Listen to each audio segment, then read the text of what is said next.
morning, everyone. Welcome to KPIC Immigration Update. My name is Jigjeet Pal Singh, and I'm joined by Valerie Flatt, who will do KPIC Bulletin Immigration in French. Today, we'll be talking about LMIA process and CRB benefits, how these benefits are affecting our sponsorship applications. Valerie. Yes, bonjour tout le monde et bienvenue à notre bulletin quotidien. Aujourd'hui, je suis Valérie Flatt et aujourd'hui, c'est Jagjit Pasting Sandhu qui est mon co-animateur pour les anglophones depuis Vancouver. Hi Vancouver. Aujourd'hui, nous allons parler du processus des EIMT et de la PCU, la prestation canadienne d'urgence, et comment cela pourrait avoir des influences sur vos demandes de résidence permanente. Back to you, Jagjit. Thank you, Valerie. First of all, I think we should introduce services offered by KPIC. The headquarter is doing a great job in keeping the updated information on COVID website, on KPIC Connect website. So I would strongly recommend all the members to go to the website and make best of that treasure of information available on KPIC Connect. Yes. Tout d'abord, je pense que nous devrions présenter à nouveau tous les services qu'offre la CAPIC, l'association des représentants autorisés en matière d'immigration canadienne, et toutes les informations disponibles que vous avez sur le portail de la CAPIC. Donc, c'est formidable pour tous les membres de l'association. Si vous n'êtes pas encore membre, n'hésitez pas à nous rejoindre. Though we know that the COVID situation has kind of created some kind of a confusion there in LMIA process and some delays in LMIA process, but LMIs are still being processed. There has been new thing introduced to LMIA this year in January.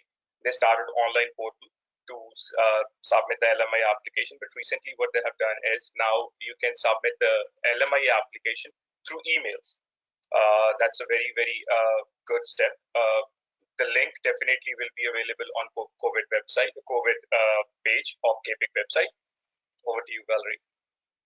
Ok, donc pour ce qui concerne les demandes d'EIMT, donc vous saviez que jusque-là, on ne pouvait que les envoyer par fax ou par la poste, et que depuis le Covid, on a la chance, on s'est modernisé. Maintenant, vous pouvez les envoyer par courrier électronique, par email. Donc, surtout, n'hésitez pas à utiliser ce nouveau moyen. On va mettre le lien direct sur la page CAPIC. Comme ça, vous allez pouvoir récupérer le lien et pouvoir envoyer vos demandes d'EIMT directement en ligne. C'est beaucoup plus sécure et puis au moins, vous n'aurez pas des problèmes techniques de doublement de feuilles qui ne passent pas dans le fax. Donc voilà, vive la modernisation, vive le Covid, parce que finalement, ça nous permet de changer pas mal de moyens. Valerie, am I too fast or I'm good? No, I just said that it was nice. Thank you to the COVID because we're getting into modern era. Yeah, that is it. So there are a few more updates as far as this LMIA thing is concerned. Effective March 2020, there are few LM occupations that are given some kind of exemption. Once again, the link is available on that COVID page of KPIC website. So I will strongly recommend all who are doing LMIA to visit that website and see whatever updated information is available there. Further, even though LMIA still are being processed, work permit are still being processed, but it's the duty of the work permit holders, whoever apply for work permit, to check if that job is still available, their employer is still hiring them, because the CBRC officers and the officers at Port of Entry, they have full discretion to send the work permit holders back, or they may not allow them to enter Canada for the safety of public. Yes. Donc, vous savez qu'il y a en matière de IMT, il y a quelques professions qui ont été rajoutées sur une liste de professionnels qui sont essentiels en ce moment au Canada. Donc, allez vérifier. Nous allons aussi mettre le lien directement sur la page CAPIC pour que vous puissiez, et puis My Consultant sous l'onglet COVID-19. On va mettre tous les liens disponibles afin que vous puissiez retrouver l'information sur quelle profession peut bénéficier de ces demandes un peu exceptionnelles. Rappelez-vous également qu'au point d'entrée, les agents de CBSS ils ont le dernier mot. En fait, ils peuvent décider si oui ou non vous rencontrez les critères d'admissibilité pour une demande qui pourrait être éventuellement traitée au point d'entrée si vous êtes vraiment un travailleur d'une profession essentielle en ce moment. Pour le reste, on ne recommande pas du tout de se présenter au point d'entrée. Back to you. Valerie, you might have also come across that type of situation that people are calling us to know whether the CERB situation will affect their family sponsorship application. So I have come across these questions a lot. So I would like to address this thing as well in this bulletin. Uh, the question that generally comes up is that can I sponsor my spouse, parent, grandparents if I'm receiving CERB payment? So yes, definitely. If you are receiving CERB, you're still eligible to sponsor as long as you meet all other requirements. CERB will not be considered as social assistance. So don't worry about it. You still are eligible. Okay, so you want me to go now? I thought you were going to go through the whole question set, but that's okay, I can go. Donc, nous avons reçu plein de questions concernant la CPU et on aimerait juste la prestation canadienne d'urgence et on veut juste répondre à quelques-unes de vos questions pour être sûr que vous obteniez les bonnes réponses. Donc, est-ce que je peux par exemple parrainer mon conjoint, un parent ou un grand-parent si je reçois la prestation la prestation d'urgence, la CPU? Alors, si vous recevez les CPU, vous pouvez bien sûr parrainer parce que la CPU ne sera pas considérée comme le bien-être social. Donc là, le bien-être, vous n'avez aucun souci. Vous pouvez lancer toujours ces demandes d'engagement et ces demandes de parrainage. Back to you. Thank you. Next question generally comes, is it a social assistance? The CERB are not considered as social assistance and won't make you ineligible to sponsor your spouse and grandparents. However, if you collect social assistance during undertaking period, that would cause your sponsor to default.